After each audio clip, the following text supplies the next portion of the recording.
नाज़रीन इकराम अस्सलाम वालेकुम वरहमतुल्लाहि वबरकातुहू। तहज़ीब टीवी पर आप सभी का इस्तकबाल है। मैं हूं आपका मेज़बान आरिफ हसन और आप देख रहे हैं हमारा खुसूसी प्रोग्राम अहकाम शरीयत।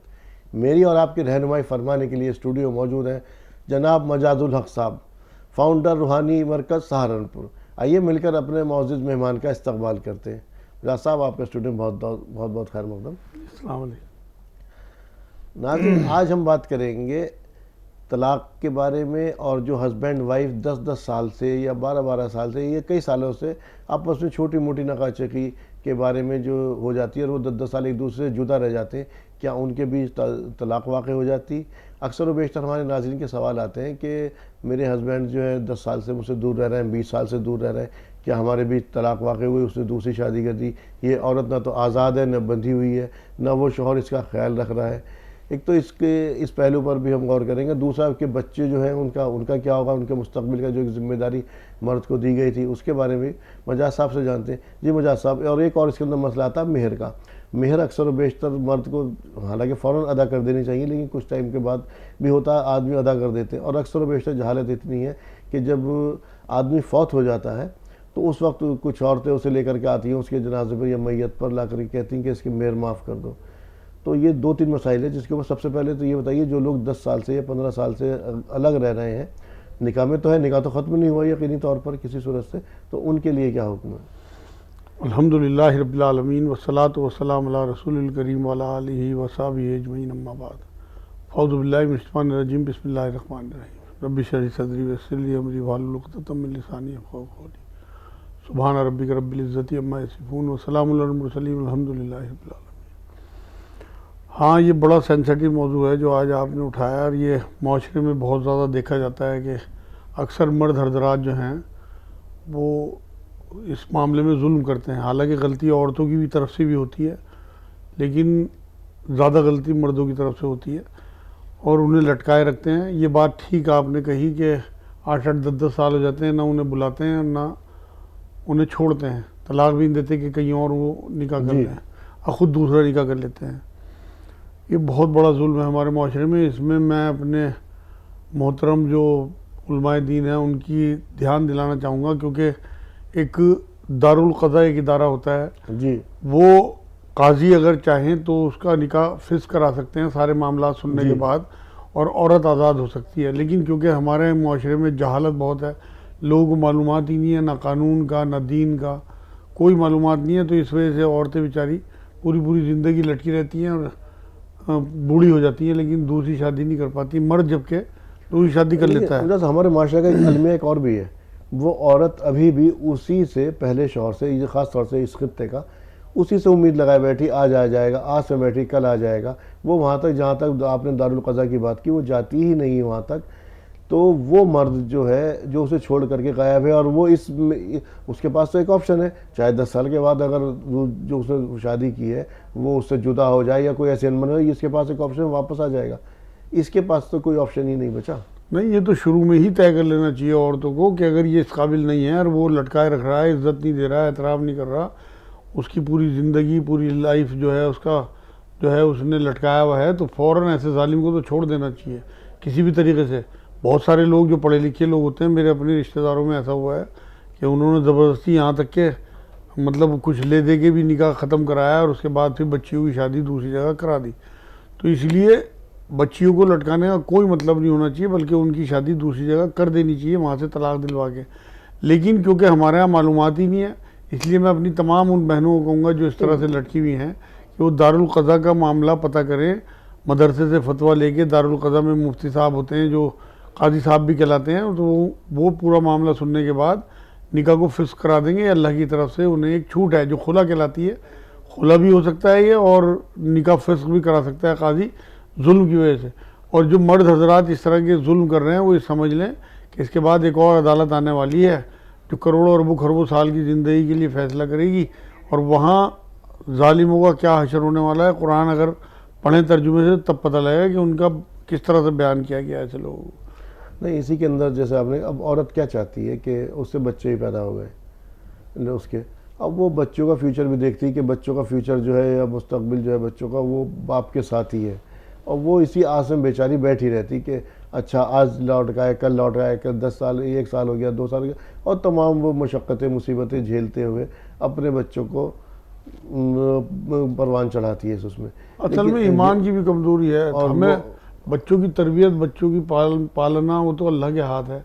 एक बार वो ऐसे जालिमों को सबक सिखाना तो शुरू करें, उसे कम से कम अदालतों में खींचें। और उसे हमारे यहाँ असल में अदालतों का निज़ाम भी बहुत माजरत के साथ, वो भी जालिम का साथ देते हैं, मजलूमों का साथ नहीं देते। तारीख पे तारीख ये चक्कर काट काट के मेरे पास तो रोज़ केस आते हैं आरिफ भाई।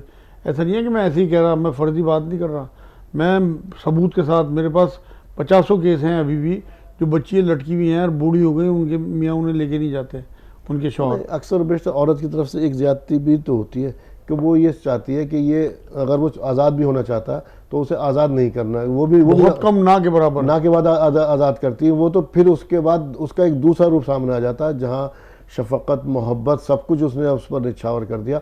अब उसका रूप बदले का आ जाता है कि अब इसने अगर मुझे छोड़ा है, हालांकि तलाक देना है, दूसरी शादी करना कोई गुनाह नहीं, तलाक तो खैर बहुत बुरी चीज़ है, अब वो छोड़ता तो है नहीं उसके बारे में, क्योंकि उसे पता तो हम कानूनी दांव पेच में औरत उसे फंसाने की कोशिश करेगी। जब वो बदले में उतारू हो जाएगी, अगर वो चाहे उसे आज़ाद करना तो वो भी तो आज़ाद नहीं होना चाहती, वो तो फिर उसे जेल और ये और दुनिया ये तो आप बहुत कम औरतें ऐसी हैं जो बात आप कर रहे हैं ना, ये 5% भी नहीं है।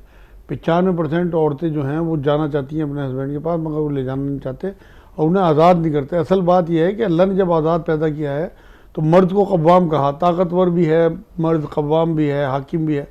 तो उसे ये चाहिए कि देखिए जिस टहनी पे जितना ज़्यादा फल डलता है वो उतनी झुकी हुई होती है।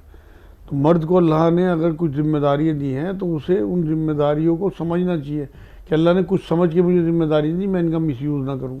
तो ऐसी औरतों को जिन्हें आप साथ नहीं रखना चाहते, तलाक दें, उनके मेहर दें और उनकी छुट्टी करें बिल्कुल, और वो कहीं भी आज़ाद हो कि आपकी इद्दत के बाद वो कहीं और निकाह कर सकें। लटकाए रखते हैं सालों सालों। मेरे पास तो यहाँ तक केस हैं कि यहाँ जोश में रिश्तेदारों ने पाकिस्तान शादी कर दी, उसने लटका रखा पाकिस्तान वाला, वो तलाक नहीं देता। अब यहाँ वाले क्या करें बेचारे, यहाँ गवर्नमेंट की कुछ पॉलिसीज़, वीज़ा, पासपोर्ट वगैरह किस तरह से वो करें। तो वो सारी चीज़ें ऐसी हैं माशरे में, असल में चारों तरफ से उम्मत पे इस तरह के वार पड़े हुए हैं ये कि बहुत परेशानी में ज़िंदगी गुजर रही लोगों की। लोग खुदकशी कर लेते हैं, डिप्रेशन में चले जाते हैं। तो ये वो सारी चीज़ें हैं कि जिनसे हमें निकालने की ज़रूरत है।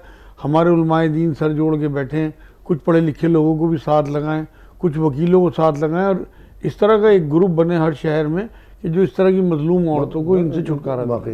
इसमें और मज़ीद बात करते हैं, कॉलर शामिल कर रहे हैं। अनवर जावेद साहब हमारे साथ हैं, फरमाइए क्या सवाल है आपका। वालेकुम अस्सलाम वरहमतुल्लाहि वबरकातुहू। हमारा बहुत बहुत सलाम। सलाम आपका पहुंच गया। आप सलाम रहमतुल्लाह, सवाल बयान कीजिए। अगर कोई शख्स हज के इरादा करके हज की नियत कर रहा और वो साहिब इस्तिताअत भी है और किसी वजह से उसका इंतकाल हो जाता तो हज को जा नहीं सकता, तो क्या उसको हज का सवाब मिलेगा? इसके बारे में ज़रा बताइए। बहुत बहुत जज़ाकल्लाह। अस्सलाम वालेकुम रहमतुल्लाहि व बरकातहू। जी भाई, बहुत अच्छा सवाल है। आपने इस टाइम वज़ाहत करानी चाहिए जिससे कि और सब लोगों को फ़ायदा हो जाए, क्योंकि हज इस साल भी सऊदी गवर्नमेंट की तरफ से बंद है। तो जिन लोगों ने फार्म भरे, जिन लोगों ने पैसे जमा किए या जिन लोगों ने नियतें की कि हम प्राइवेट से जाएंगे, वो सब इंशाअल्लाह ताला हज के जो हैं वो सवाब के मुस्तहिक हो गए अल्लाह की नज़र में, क्योंकि अल्लाह तक हमारी नियतें पहुँचती हैं। कुरान में अल्लाह ने कहा है कि तुम्हारी कुर्बानी, ये खून और गोश्त नहीं पहुँचते मुझे, बल्कि तुम्हारी नियतें और तुम्हारे अमाल पहुँचते हैं। तो इसलिए मेरे भाई, जिन लोगों ने नियत की वो हाजी, अगर उनका इंतकाल हो जाता है, अगले साल उन्हें चांस नहीं मिल पाता, उनकी ज़िंदगी इतनी थी, तो अल्लाह के रजिस्टर में इंशाअल्लाह हाजी लिखे गए। आप मुतमईन हो जाओ बिल्कुल। इमाम साहब को शामिल कर रहे हैं, फरमाइए क्या सवाल है आपका। हैकल सुलेमानी क्या है? नक्शे सुलेमानी, हैकल सुलेमानी, हैकल सुलेमानी। जी, हैकल सुलेमानी वो असल में एक चीज़ें हैं कुछ नबियों की उसमें रखी हुई हैं। एक बॉक्स है, उसका इंतज़ार है यहूदियों को, वो मतलब उसमें उन्हें लगता है कि उसके बाद फिर निजात मिल जाएगी। वो पूरा एक मौजू है, बहुत लंबी तफसीर है उसकी, और उसी का ही सारा मामला जो है वो इजराइल से जो इस टाइम मुसलमानों की मेन जंग है उसमें उसका बहुत बड़ा रोल है। ये वही है ना पत्थर जिस पर हज़रत सुलेमान अलैहिस्सलाम की ताज पोशी हुई थी बैठ जी, करके, जी, जी, ये वही पत्थर है, और इसी पत्थर का इंतज़ार वो कर रहे हैं ये उस लोग कर हैकल रहे हैं। सुलेमानी जी, का जी, दोबारा जी। से। जी जी मुजाहिद साहब। हाँ, तो वो उसकी हकीकत यही है कि अल्लाह की तरफ से वो एक मामला है, एक बरकत की चीज़ है, और इसी वजह से झगड़ा जो है इस टाइम है कि उन्हें इंतज़ार है यहूदियों को इस तरह से, जो अल्लाह की निशानियों में समझें आप इसे। जी रिजवाना साहिबा को शामिल करें, फरमाएं क्या सवाल है आपका। वालेकुम अस्सलाम वरहमतुल्लाहि वबरकातुहू।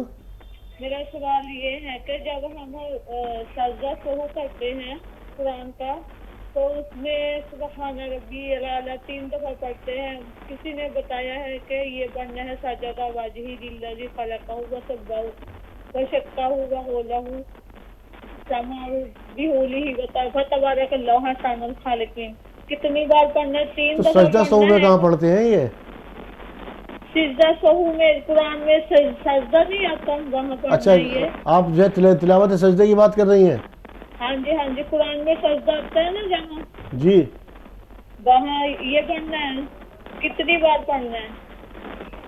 तिलावत सजदा की बात कर रहे हैं, सजदा सहू नहीं हाँ हो। जी हाँ जी हाँ जी हाँ, तिलावत सजदा में मेरी बहन आप सुबहान रब्बी अला 3 दफ़ा, 7 दफ़ा, 21 दफ़ा पढ़ लें। ये दुआ किसी बुजुर्ग ने बताई हो तो वो भी आप 1 दफ़ा पढ़ सकती हैं, लंबी दुआ है।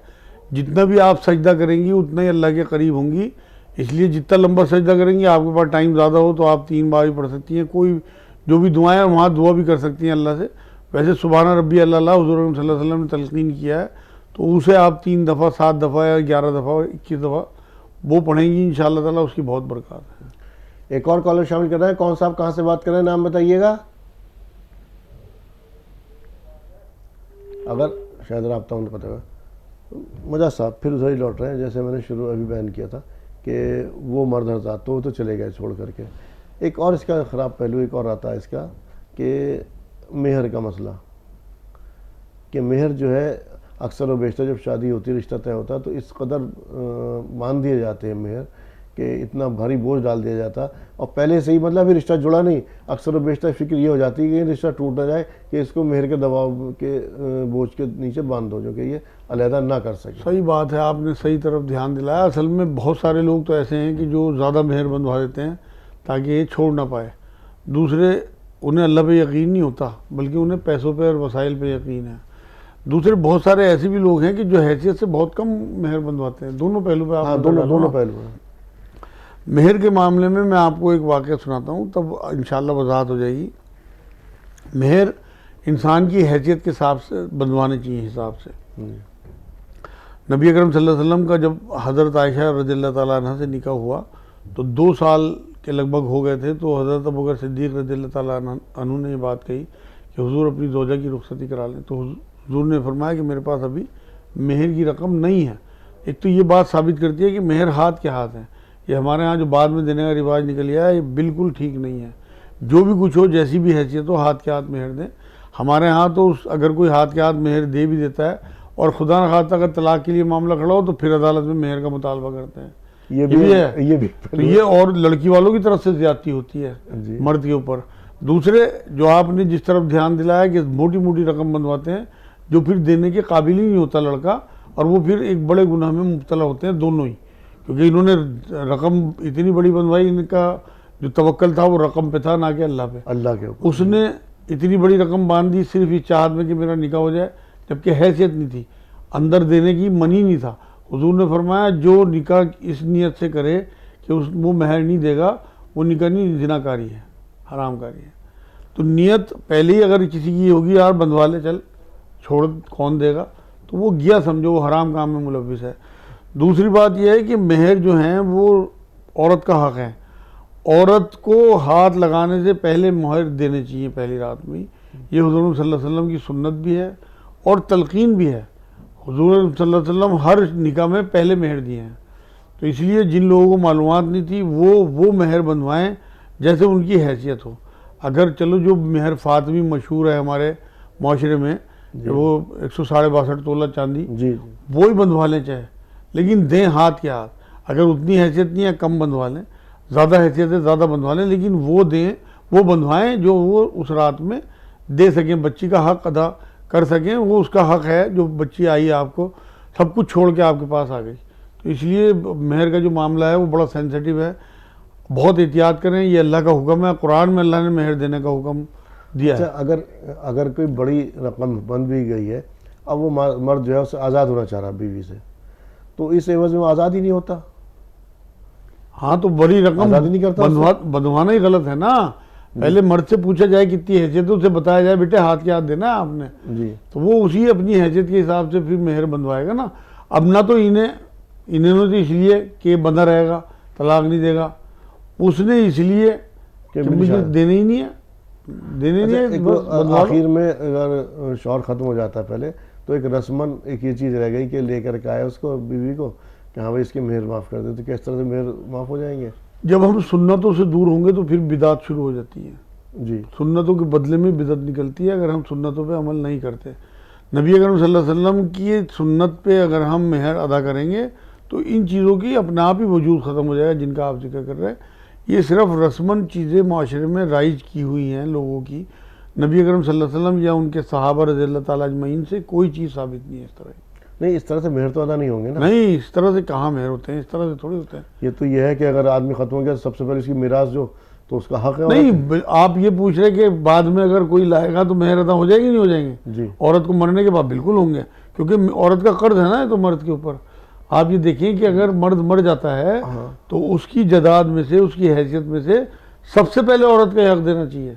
और जिस तरह से और कर्ज हैं लोगों के, इसी तरह औरत का कर्ज है। मजाज साहब मिलता कहाँ है वो? तो अगर मर्द कोई ख़त्म हो गया, जो उसकी मिरास बनी ना, उसका भी तो मैयत भी नहीं उठती, मैयत के पास ला के उसके बच्चे लाए या रिश्तेदार लाए उसके, उस औरत को उसके शौहर के पास कि हाँ भाई अब तो इसके मेहर माफ़ कर दे, तो वो तो बात ही ख़त्म हो गई। माफ़ कहेगा कोई भिखारी थोड़ी था, ये भी अपने आप ही बना लिया। माफ़ी का तो कोई तस्वुर ही नहीं है।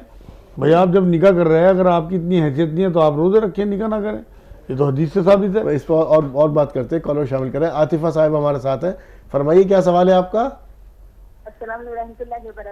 वालेकुम अस्सलाम व रहमतुल्लाहि व बरकातुहू। तो ये सवाल है कि सूरह मुज़म्मिल का, सूरह मुज़म्मिल की फजीलत, और है ना जब शादी करने के लिए जो भी कई रिश्ते आ रही, मगर है ना नहीं, पहले आपने क्या कहा? अभी दूसरा सवाल आप शादी के ताल्लुक से है। पहले क्या कि शादी के लिए क्या जरूरी है? क्या सवाल था शादी के ताल्लुक से आपका? खरीद तक आता है मगर खरीद नहीं हो पा रहा, शादी नहीं हो पा रही, शादी नहीं हो पा रही, खरीद तक आ रही। आप क्या कह रही हैं, लड़की की शादी नहीं हो पा रही? हाँ, लड़का लड़के की। और पहला सवाल क्या? सूरह मुल्क की फजीलत, सूरह मुज़म्मिल। कौन सी सूरह का नाम लिया आपने? सूरह मुज़म्मिल। ठीक है, ठीक। सूरह मुज़म्मिल की तो फजीलत यह है कि शुरू की आने वाली सूरतों में एक सूरत है, और हुज़ूर अकरम सल्लल्लाहु अलैहि वसल्लम का उसमें जिक्र है कि जो अल्लाह रब्बुल इज़्ज़त ने अपने नबी को ये बात कही है कि उठो, खड़े हो जाओ, कामदन हो जाओ अपने काम पर। तहज्जुद की नमाज का उसमें हुक्म है, फजर के टाइम कुरान की तिलावत का हुक्म है। तो बहुत सारी फजीलतें सूरह मुज़म्मिल की हैं। दूसरी बात यह है कि बच्ची की शादी नहीं हो पा रही, उसके लिए एक तो 2 नफिल पढ़ें रात को सलातुल हाजात के वितरों से पहले, और अल्लाह से दुआ करें 27 बार सूरह दुहा वल्लैली सजा वाली सूरत मगरिब के बाद पढ़ के अल्लाह से दुआ करें। एक अमल शुरू करें 300 बार या रहमान या रहीम या अल्लाह, और 40 बार आयत करीमा असर के बाद पढ़ के, और अल्लाह से सिर्फ एक दुआ करें कि अल्लाह फ़ला बच्ची या फ़ला बच्चे की शादी करा दे। 40 दिन का ये अमल है। जो बच्ची करेगी जितने दिन उसके नापाकी के होंगे उतने दिन आगे बढ़ाने, और कोई नागा नहीं करनी। ठीक है। और दुआ भी सिर्फ एक करनी है, ज़्यादा दुआएं नहीं करनी है असर की नमाज के बाद। ये अमल करने के बाद इंशाअल्लाह ताला बहुत जल्दी निकाह हो जाएगा, अल्लाह ने चाहा तो रिश्ता भी हो जाएगा, शादी भी हो जाएगी। ठीक। सैयदा साहिबा को शामिल करें, फरमाएं क्या सवाल है आपका? अस्सलाम वालेकुम। वालेकुम अस्सलाम व रहमतुल्लाहि व बरकातुहू। जी, मेरा सवाल ये है कि जब हम तकलीफों में या किसी परेशानी में मुब्तला होते हैं तो अल्लाह ताला की याद जिस तड़प से होती है वैसी याद तब नहीं होती है जब हम आराम से होते हैं। तो मुझे ये लगता है कि ये तो मतलब की याद हुई, और आमतौर पे हमारी नमाजें या जो कुछ भी हम जिक्र अस्कार वगैरह करते हैं उनमें वैसा खुलूस हम महसूस नहीं करते हैं जैसा होना चाहिए। क्या ये सिर्फ एक फॉर्मेलिटी की इबादतें हुई? तो फिर हमें इनके सुधार के लिए क्या करना चाहिए, इसके बारे में हजरत का बयान चाहिए। ठीक है। हाँ मेरी बहन, बड़े अच्छे सवाल आपने किए। तो बात यह है कि पहले मैं नमाज वाले, पहले सवाल क्या था इनका कि जिस तरह से हम तकलीफ के अंदर तड़प के हाँ। पुकारते हैं अल्लाह को, ऐसे हम जिस वक्त हम सुकून से हालत में क्यों नहीं पुकारते अल्लाह असल में तो बात यह है कि हम लोग कमज़ोर हैं, अल्लाह ने हमें बनाया और कमज़ोर कहा भी है कुरान में, तो ये हम भूल जाते हैं, जो हमारे अच्छे दिन होते हैं उनमें हम भूल जाते हैं और बुरे दिनों में हमें अल्लाह याद आने लगता है। कुरान में अल्लाह ने कहा कि जब इनकी कश्ती भंवर में होती है तो ये मुझे पुकारते हैं, जब मैं किनारे लगा देता हूँ तो ये शिरक करने लगते हैं। तो ये ऐसा होना नहीं चाहिए, लेकिन मैं अक्सर देखता हूँ कि जो लोग अच्छे दिनों में अल्लाह को याद रखते हैं उनके बुरे दिन आते ही नहीं, बहुत ना के बराबर आते हैं। तो इसलिए बेहतरीन तरीका तो ये है कि बुरे दिन ना आए, कि आप अच्छे दिन में अल्लाह का शुक्र भेजते रहें और कोई थोड़ी बहुत परेशानी आई तो सब्र करें। दूसरी बात यह है कि अपना इन्नल्लाह मा साबरीन का एक तो आप विर्द रखें अच्छे दिनों में भी, और ये अल्लाह की तरफ से कमज़ोरी रखी हुई है, तो इसलिए जो लोग उन दिनों में भी अल्लाह को याद करें यही बहुत है। अल्लाह रब्बुल इज़्ज़त इससे भी राज़ी होता है और उनकी उन परेशानियों को, उन कोताहियों को, सबको लर्जिशों को दूर करता रहता है। कुरान में सूरह ज़ुमर की आयत 53 में अल्लाह ने कहा है कि ऐ नबी मेरे उन बंदों से कह दे जो अपने ऊपर जुल्म कर बैठे कि मैं उनकी तमाम दुआएं सुनता हूँ और उन्हें माफ़ भी करता हूँ। मतलब ऐसा कोई गुनाह ही नहीं है, ये सबसे पुरुम्मीद आयत है कुरान की, कोई गुनाह नहीं है जिसे अल्लाह माफ़ ना कर सके। तो इसलिए बिल्कुल अगर कोई कोताही हो जाए, कोई परेशानी आए, कोई आजमाइश आए तो बिल्कुल अल्लाह को पुकारना चाहिए और अच्छे दिनों में भी अल्लाह रब्बुल इज़्ज़त को याद रखना चाहिए। दूसरा सवाल क्या था इनका, नमाज का?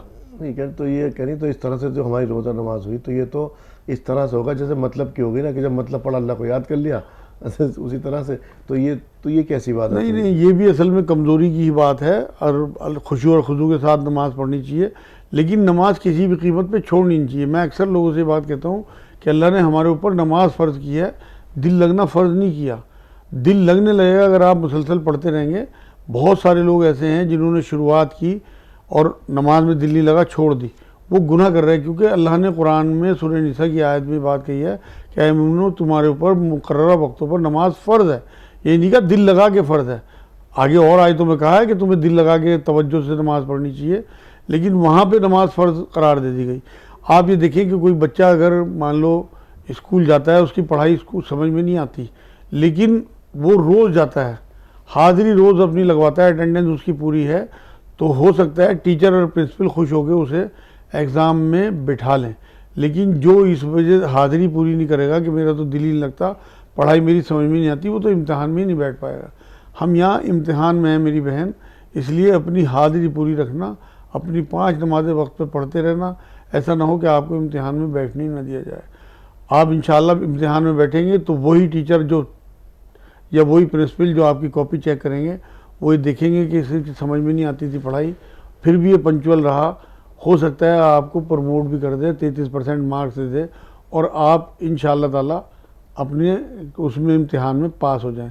तो इसलिए मैं सबको रिकमेंड यही करूँगा, पढ़ें खुशू और खुजू की, लेकिन जिनका दिल नहीं लगता उसके बावजूद भी ये ना सोचें कि हम तो मतलब की नमाज़ पढ़ रहे हैं। कि कैसी भी हो, आप बड़े से बड़ा आलिम, बड़े से बड़ा पीर, बड़े से बड़ा मौलवी, कोई भी हजरात जो हैं वो उस मयार की नमाज़ें नहीं पढ़ सकते जैसी मकसूद है अल्लाह को, अल्लाह की शान के मुताबिक नहीं पढ़ सकते। इसलिए जैसी भी आपकी कमज़ोरी की हैं आप पढ़ते रहें, इंशाअल्लाह अच्छी नमाज़ें भी आप पढ़ें। मुझे साहब फिर उधर लौटा अपने मौजूद तक कि अक्सर व बेशतर अगर मर्द और औरत दोनों अलहदा होना भी चाहें तो मर्द की तो अक्सर व बेशतर शादी हो जाती है, दूसरी देखा जाता, वो औरत उससे इस वजह से भी आज़ाद होना नहीं चाहती, जैसे आपने कहा दारुल क़ज़ा के अंदर जाकर आज़ाद हो सकती है या कुछ भी कर सकती, उसकी ज़िंदगी जो है ये उसकी तबाह हो जाती है, उसकी दूसरी शादी भी नहीं हो पाती। और अगर होती भी है ना, मान लीजिए अगर कोई बच्चा भी नहीं है, बच्चों वाली की तो बात छोड़ ही दीजिए, अगर 1 साल भी हुआ है उसकी शादी को, तो उसकी दूसरी शादी के लिए जो रिश्ते आएंगे ना उसके लिए, वो उसके बाप की उम्र के आने शुरू हो जाते हैं,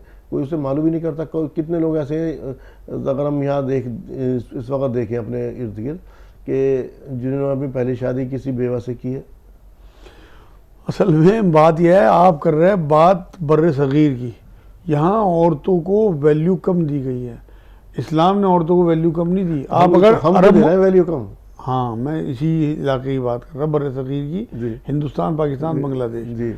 आप अरब ममालिक में चले जाएँ, यूरोप के ममालिक में चले जाएँ, वहाँ तलाकशुदा कोई मायने नहीं रखती, वहाँ बेवा कोई मायने नहीं रखती, वहाँ लोग बढ़ चढ़ के शादियाँ करते हैं ऐसी औरतों से। वहाँ तो दूसरी शादी भी कोई मायने नहीं रखती है, और यहाँ की औरत दूसरी भी बर्दाश्त कर लेगी। मैं वही बात बता रहा हूँ। तो ये यहाँ के समाज की कमी है, ना कि इस्लाम की कमी है। ये यहाँ हम लोगों की कमी है कि हमने ऐसा मुआशरा तैयार कर दिया कि जिसमें औरत की वैल्यू हमने घटा दी, उसका एहतराम, उसकी इज्जत। असल में औरत एक पार्टनर की तरह है। अल्लाह रब्बुल इज़्ज़त ने दोनों को बराबर कहा है। जिस तरह से मर्द के औरत पे हकूक़ है, इसी तरह औरत के ही मर्द पे हकूक़ है। लेकिन क्योंकि बताए नहीं जाते, समझाया नहीं जाता, माँ बाप बचपन से तरगीब नहीं दिलाते, इस तरह की मोटिवेशन नहीं करते बच्चों की कि वो अपनी औरत को पार्टनर समझे। अगर किसी आदमी की 2 बीवियां हैं, समाज उसको अच्छी निगाह से नहीं देखता। उसकी वजह भी मैं बताता हूँ। जबकि उसकी वैल्यू जो है, एक जिसके पास एक बीवी उससे ज़्यादा है अल्लाह के नज़दीक, और दोनों के साथ अगर इंसाफ कर रहा हो तो। आप इतने खुश मत हो, मैं बताता हूँ आपको।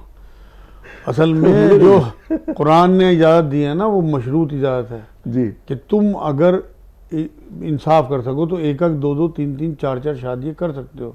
तो एक तो ये फ़राइज़ में से नहीं है, फ़राइज़ में से नहीं है, ये मर्जियात में से है, फ़र्जियात में से नहीं है। इंसान की अपनी हैसियत के हिसाब से अगर वो वाकई इस काबिल है।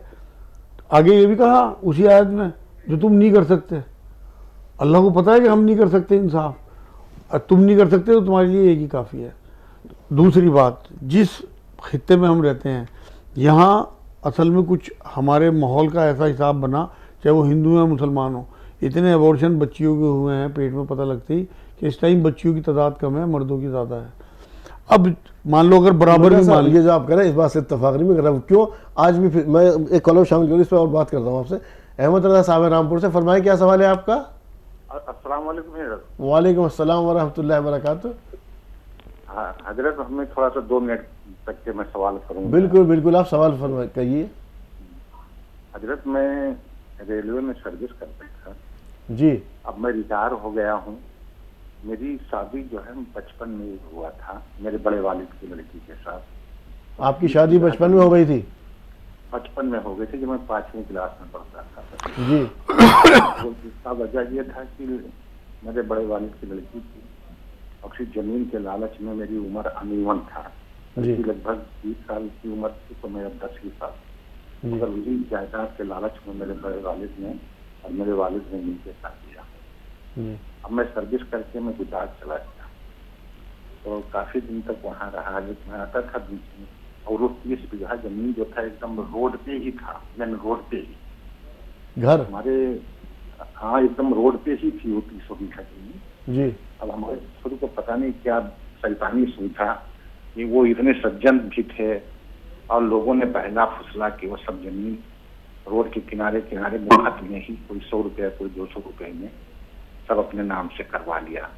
अब हजरत ये था कि अगर एक हिस्सा जमीन लिए हैं, वो एक ही हिस्सा तक लिए होते तो कोई बात नहीं। अब वो हिस्से की जगह 2-2 हिस्सा 3-3 हिस्सा जमीन ले लिए, और पीछे दरवाजा भी खोले, जो पीछे थोड़ा बहुत जमीन बची थी उसमें भी जानवर और मुर्गी बकरी सब, और हम अपने इस्लाम वाले ही हाँ एक से एक ऐसे, मतलब इतनी बुरी तरह से वो मतलब कैप्चर किया हमारी जमीन।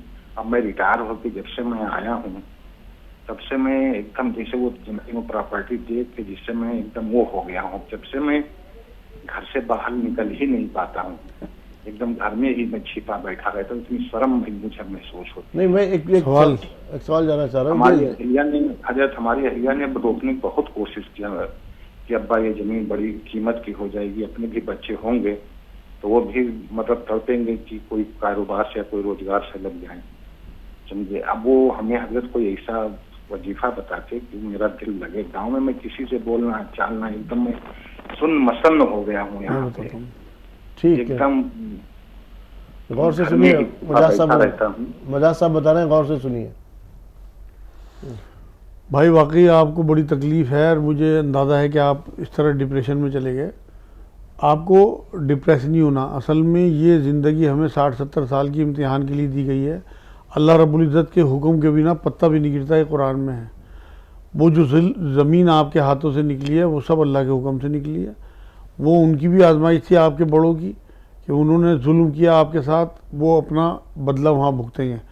लेकिन आपको भी सब्र करना चाहिए और डिप्रेशन में नहीं जाना। कुरान में मोमिनों की शान जो अल्लाह ने बयान की है कि ना इन्हें घबराहट होती है ना इन्हें गम होता है, ना इन्हें खौफ होता है। तो इसलिए मोमिन की शान नहीं है कि वो डिप्रेस हो। आप ज़िंदगी जियो, बाकी की जितनी ज़िंदगी है, जितना भी कुछ आपके पास बचा, वो अल्लाह का शुक्र भेजो आप। वो आपने धोखा दिया नहीं ना, धोखा खाया है। तो इसलिए धोखा खाने वाले जितने भी हैं वो सब जन्नती हैं, और धोखा देने वाले सारे दोज़खी हैं। नबी अकरम सल्लल्लाहु अलैहि वसल्लम की सुन्नत यह है कि धोखा खा लो, दो मत किसी को। जो धोखा दे वो हम में से नहीं। आप खुश नसीब हो कि आप धोखा खाने वालों में हो, लेकिन बीमार नहीं होना मेरे भाई। ये ज़िंदगी दोबारा आपको इंशाअल्लाह ताला इसके बाद जो आखिरत मिलने वाली है उसमें आपका नाम गोल्डन वर्ड्स में लिखा जाएगा। आप फ़िलहाल बाहर निकलो, ला हौल वला कुव्वता इल्ला बिल्लाह कम से कम 300 बार, 150 बार सुबह, 150 बार शाम, एक आमले का मुरब्बा रात को सोते हुए, 5 मुनक्का रात को सोते हुए, हस्बुनल्लाहु व निअमल वकील एक तस्बीह, अस्तगफिरुल्लाह रब्बी मिन कुल्ली ज़ंबी व अतूबु इलैही एक तस्बीह, या हय्यू या क़य्यूम बिरहमतिका अस्तगीस एक तस्बीह। ये सारी चीज़ें आप 5 नमाज़ों की पाबंदी के साथ चलते फिरते पढ़ते रहो।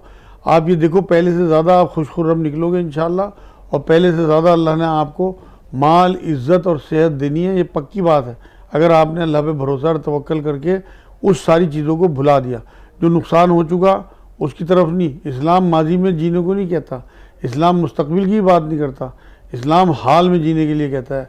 आज जो आपके पास मौजूद है उसे एंजॉय करें, उसे इंशाअल्लाह ताला अपने इस्तेमाल में लाएं और खुश रहें कि जो अल्लाह ने किया मेरे लिए वही बेहतर था। हो सकता है उसी जदाद की वजह से आपका कत्ल होना हो, अल्लाह ने रोका हो, वो जदाद चली गई और आप बाकी हैं अल्हम्दुलिल्लाह। आपकी ज़िंदगी ईमान के साथ गुजरनी हो, उस माल के साथ आपने बेईमान हो जाना हो, किसी खुराफात में लग जाना हो, कुछ नहीं पता। क्योंकि कुरान ये कहता है कि माल देना भी और माल लेना भी अल्लाह की तरफ से दोनों आजमाइश के तरीक़े हैं। तो माल जो अल्लाह ने आपका ले लिया वो भी आपकी आजमाइश है कि आपको कोई अफसोस ना हो, बल्कि खुश हो कि वो फितना था, अल्लाह ने मेरे से दूर कर दिया। क्या पता अल्लाह ने कितने बड़े फितने से आपको निकाला हो। वैसे मैं दुआ करूँगा आज ये आपके लिए कि अल्लाह आपको सुकून दे। आप नमाज़ें अपनी दुरुस्त रखना और ये पढ़ें और बाहर निकलें, एंजॉय करें। ज़रूर हफ्ते में एक बार खाने पे जाएं अपनी बीवी के साथ, बच्चों के साथ, और लगना चाहिए उन्हें भी कि आप बदल चुके बिल्कुल। अस्सलाम वालेकुम। जमीला साहिबा को शामिल कर रहे हैं। फरमाएं क्या सवाल है आपका? अस्सलाम वालेकुम वरहमतुल्लाहि वालेकुम अस्सलाम वरहमतुल्लाहि वबरकातुहू। औरत को घर के अंदर से अंदर नमाज पढ़ने के लिए कहा गया है, पर किसी कभी ऐसा होता है, मतलब मैं अपना बात बताती हूँ। मुझे हॉस्पिटल में रहना था किसी का साथ में 20 दिन के लिए, तो मैंने वहाँ नमाज पढ़ी थी सारा वक्त, कोई वक्त का नमाज छोड़ा नहीं था। स्कूल में बैठ के रुकू और सजदा करती थी और खड़ा होती थी, कभी कभी फर्श गंदा होते चप्पल पहन लेती थी, और वहाँ से 1 मीटर का दूरी पे दूसरा बेड भी रहता था। सामने जो गुलगोश चढ़ाते वो वाला जो लोहा का रहता वो राड को खड़ा करके हम नमाज पढ़ती थी किबला का तरफ को। तो वहाँ में गैर औरत भी रहते थे, गैर मर्द भी रहते थे वहाँ पे, मतलब किसी का अटेंडर बन के रहते थे। तो मैंने ये सही किया नहीं किया इसको नहीं पता, मैं तो नमाज एक वक्त भी नहीं छोड़ना, एक से नमाज पढ़ती थी। तो इसमें मतलब शरीयत में क्या बता, क्या मुझे बताइए, चलो ठीक जानना चाहती हूँ। ठीक है, औरत के लिए पढ़ा कहा गया नमाज अंदर पढ़ो जा करके।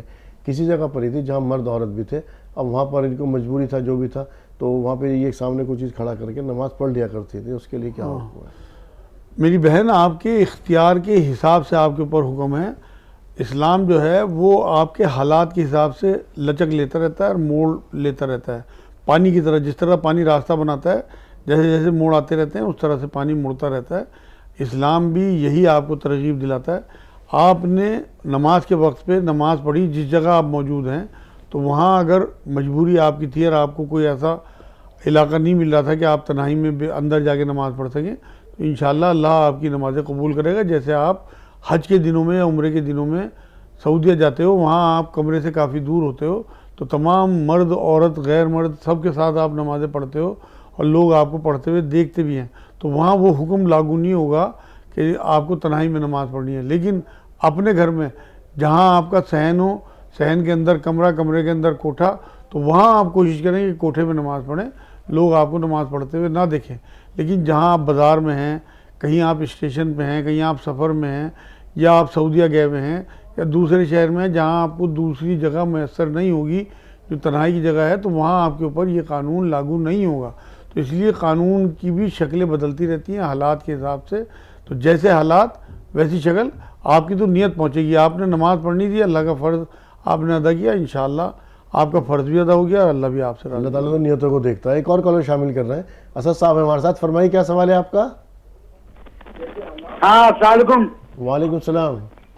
हाँ सर, मैं ये कह रहा हूँ कि मेरी घर की दुआ करिए इंशाअल्लाह। मैं आसर हुसैन नाम है मेरा जी मैंने होटल मैनेजमेंट की पढ़ाई किया है। जी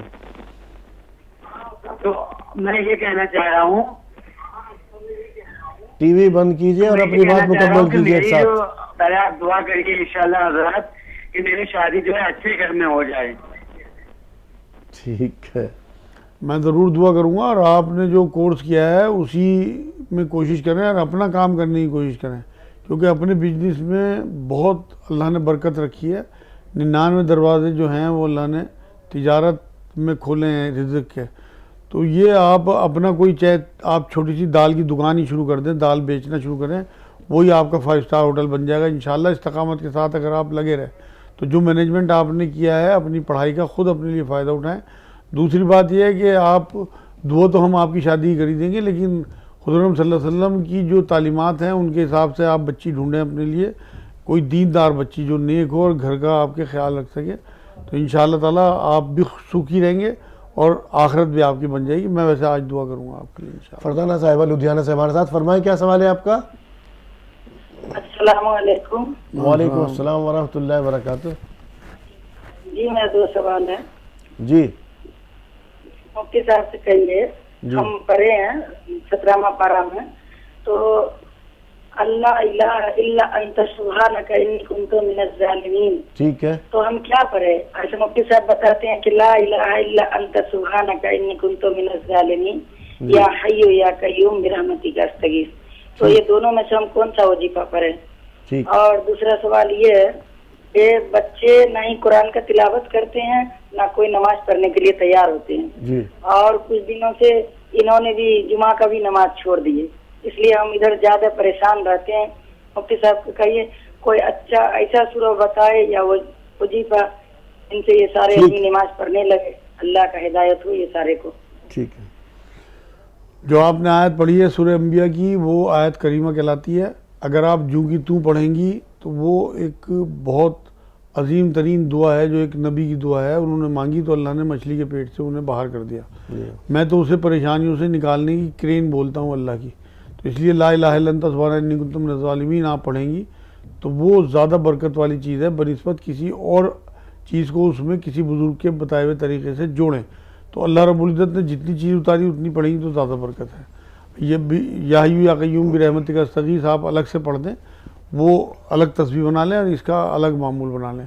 दूसरी बात यह है, बच्चों का मामला आजकल बहुत माहौल ख़राब है और बच्चे मोबाइल में नेट की वजह से बहुत ज़्यादा इन्वॉल्व हो चुके हैं। तो इसलिए प्यार से मोहब्बत से आप बच्चों को समझाएं, ज़्यादा उन पर मारपीट या तशद्दुद या सख्ती ना करें, कभी वो अल्लाह और आपके भी दोनों के बागी हो जाएं। इसलिए मेरी बहन आप अपनी 5 नमाज़ें बिल्कुल दुरुस्त रखें। हर नमाज के बाद अपने बच्चों के लिए दुआ करें नमाजी होने की, और उन्हें शुरुआत इसी तरह से करें कि आप कम से कम जुमे की नमाज़ तो पढ़ ही दो। जैसे घर पे किसी टाइम हो कि तुम घर पे ही पढ़ दो, ठीक है, या तुम फ़र्ज़ पढ़ दो, या तुम बैठ के पढ़ दो, या तुम बेदिली पढ़ दो। आप शुरुआत करो, लेकिन प्यार से मोहब्बत से, कोई लालच देके कि मैं तुम्हें 20 रुपये दूंगी या मैं तुम्हें 50 रुपये दूंगी, इस तरह से आप करें, लेकिन सख्ती बिल्कुल ना करें। अल्लाह को छोड़े ना, हर नमाज के बाद अल्लाह से ज़रूर दुआ करें। आपकी 5 नमाज़ें सही होंगी इंशाअल्लाह, आपके बच्चे भी नमाजी होंगी। मैं ये जुमला कह रहा हूँ कि आप अगर अल्लाह के फरमाबरदार हैं तो ये हो नहीं सकता कि आपके बच्चे नाफरमान निकलें, वो भी लाजमी बात है, आगे चल के फरमाबरदार हो जाएंगे। एक आयत में सूरह फुरकान की 74 नंबर पढ़ रहा हूँ, वो आप विर्द में रखें कम से कम एक तस्बीह, तो आपके बच्चे बहुत जल्दी तब्दील होना शुरू हो जाएंगे। रब्बना हबलना मिन अज़वाजिना व ज़ुर्रियातिना क़ुर्रता अयुनिम वजअलना लिलमुत्तक़ीना इमामा, ये सूरह फुरकान की 74 नंबर आयत है। इंशाअल्लाह इसके विर्द से बहुत बच्चों में तब्दीली पाई जाती है। बाकी मैं दुआ करूँगा। एक और कॉलर शामिल कर रहे हैं। कौन साहब कहाँ से बात कर रहे हैं, नाम बताइए। जायदा साहिबा हमारे साथ जम्मू से, फरमाइए क्या जानना चाहती हैं। जी मेरा मसला था वो मेरी शादी हुई है दूसरी जगह। आपकी दूसरी जगह शादी हुई है? जी दूसरी शादी है आपकी? हाँ जी। तो मेरा मसला है ये है कि मेरा घर वाला अब वो मुझे छोड़ रहा है, 1 साल से मैं मायके में हूँ। आप मुझे बताइए कौन सी दुआ में पढ़ूं? जी, आप मेरी बहन एक तो इन्ना रब्बी अला कुल्ली शैइन हफीज़ पढ़ें और ला इलाहा इल्ला अंता सुब्हानका इन्नी कुन्तु मिनज़ ज़ालिमीन पढ़ें। ये दोनों की एक एक तस्बीह पढ़ें और सूरत दुहा बद्दुहा वल्लैली सजा वाली सूरत 27 बार मगरिब के बाद पढ़ें। जो असल काम आपने करना है वो ये देखें कि आपके अंदर ऐसी कैसी कमी है या कोई ऐसी बात है जो आपके पहले हस्बैंड ने आपको छोड़ा और अभी दूसरे भी छोड़ रहे हैं, उस कमी को दूर करने की कोशिश करें।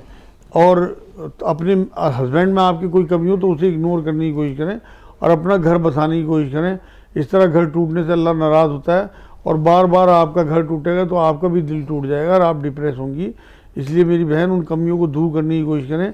अगर अब भी लड़ाई हुई हो तो आप अपनी तरफ से पहल करें, चाहे सारी गलती आपके हस्बैंड की हो, आप फ़ोन करके उन्हें सॉरी बोलें और रियलाइज़ करें, मतलब ये बात जाहिर करें कि मुझे रियलाइज़ हो रहा है कि मेरे से गलती हुई है और आपको आगे शिकायत नहीं मिलेगी।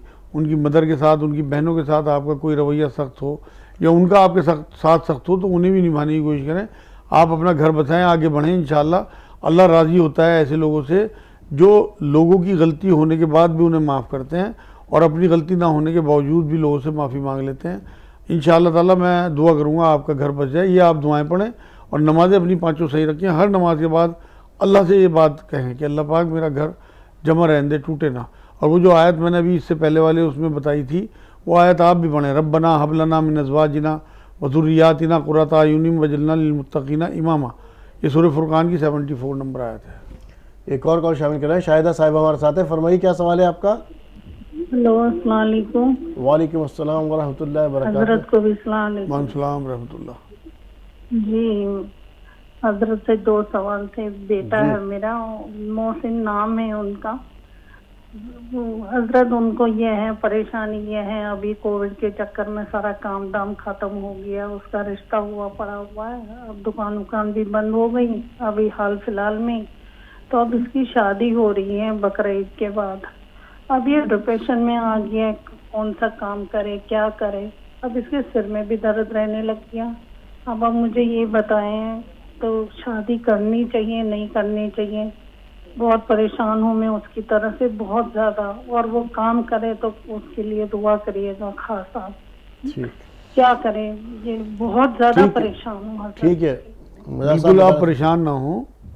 मैं कुछ दुआएं बता रहा हूँ, कुछ तस्बीहात बता रहा हूँ, वो आप तस्बीहात कंटिन्यू करें, आप भी और आपके बेटे भी। इंशाअल्लाह ताला बिल्कुल उनका काम चल पड़ेगा। दूसरी बात ये, शादी टालनी नहीं है। जो शादी आपने फिक्स कर दी वो शादी आपने करनी है टाइम पे इंशाअल्लाह। और इनके डिप्रेशन के लिए इन्हें एक तो आप लाहौल की तस्बीह बताएं, एक तस्बीह लाहौल वला क़ुव्वता इल्ला बिल्लाह, और एक आंवले का मुरब्बा रात को रोज़ सोते हुए लेना है। 5 मुनक्का के दाने रात को लेने हैं।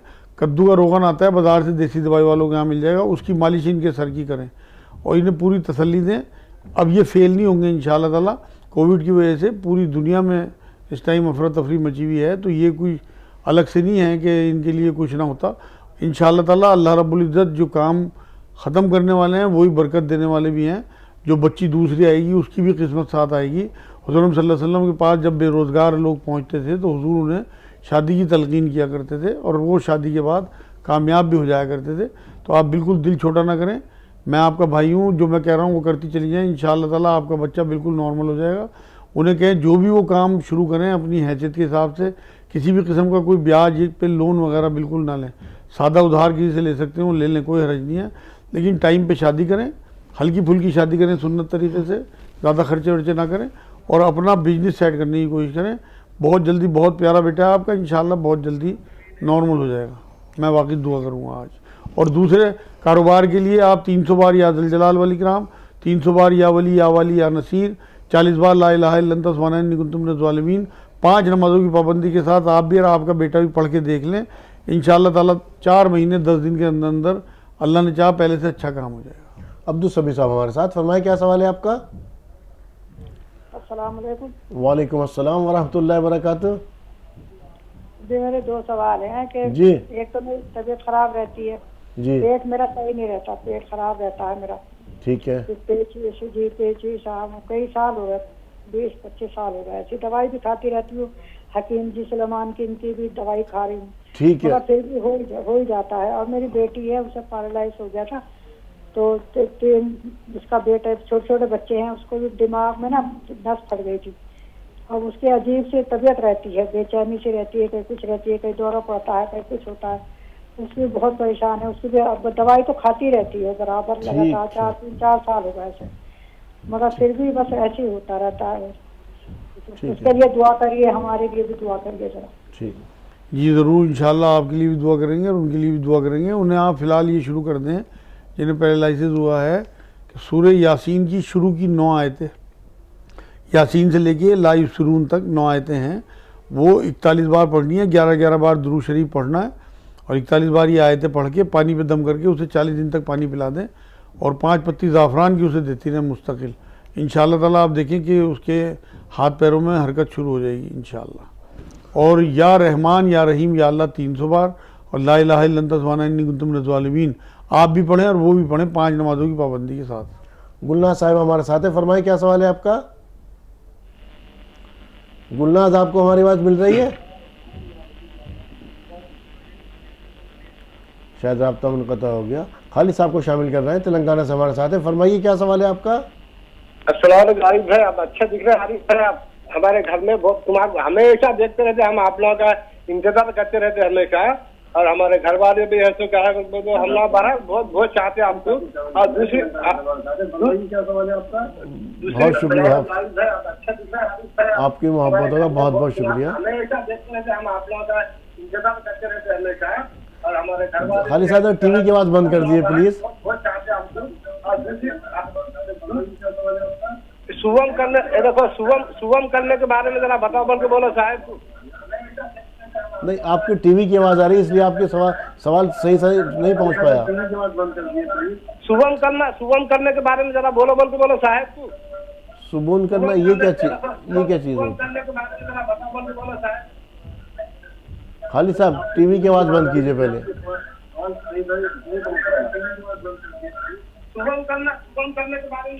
सुन करना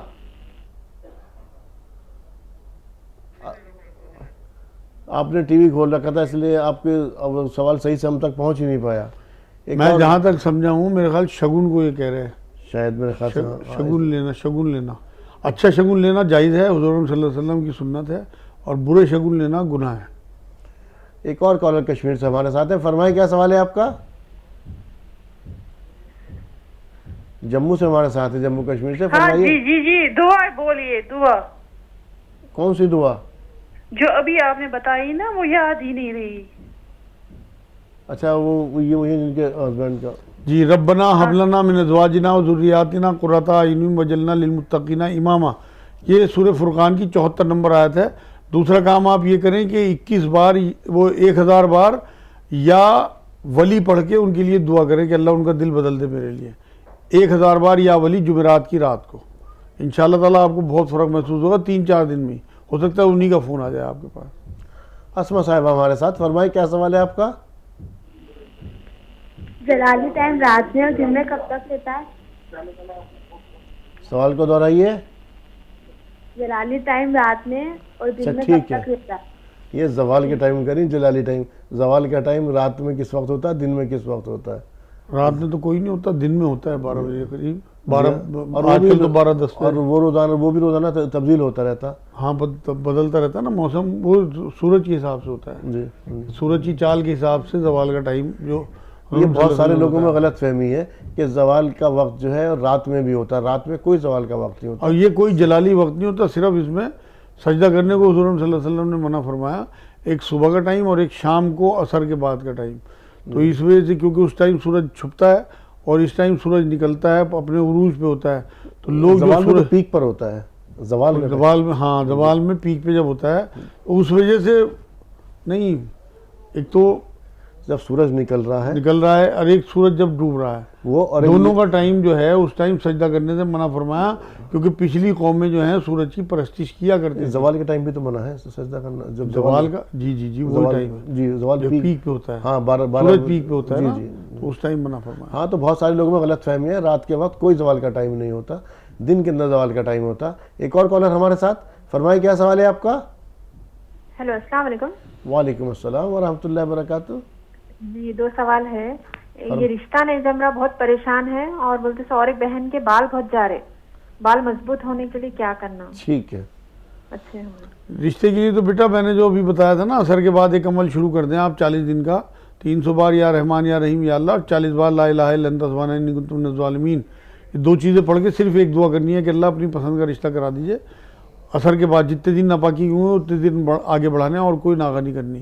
दूसरे मगरिब के बाद 27 बार सूरत दुहा पढ़ें, वह दुहा वल्लैली सजा वाली सूरत 27 बार, इंशाअल्लाह ताला बहुत जल्दी रिश्ता हो जाएगा। एक काम और कर लें, सूरह फुरकान की 54 नंबर आयत का विर्द करें। सूरह फुरकान 54 नंबर आयत 7 बार या 21 बार रोज़ पढ़ें।